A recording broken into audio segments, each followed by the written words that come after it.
చెప్తున్నాడు. ఎపిసిల్ రాసిన పత్రిక 4వ అధ్యాయము 31వ వాక్యం.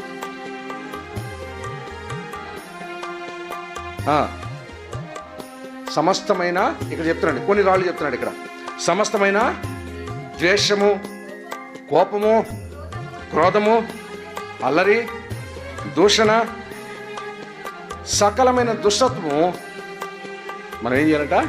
విసర్జించుడి. ఒకని ఎడల ఒకడు మనం ఎదురు పడలేయాలి. ఎలా ఉండాలి? కడుపులో తీసేసరి పెట్టే విధంగా దయ ఉండాలి మనలో. ఏ అర్ధరాత్రి పూట మన ఇంటికి వచ్చినా వాడికి వండి పెట్టే విధంగా ఉండాలి, వాడికి చేసే విధంగా ఉండాలి. ఈ రాత్రి పూట వచ్చే తిట్టకూడదు, ఈ రాత్రి పూట వచ్చే గిన్నెలు పనులు ఎత్తేయకూడదు, ఈ రాత్రి పూట వచ్చే విధంగా మొహం అంతా చించుకోవద్దు.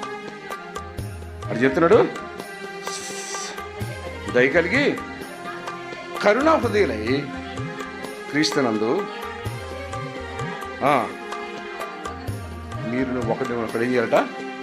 క్షమించే మనసును కలిగి ఉండమని చెప్తున్నాడు. ఇవన్నీ కలిగి మన జీవితంలో ఉంటే మనం ఏమైపోతాం?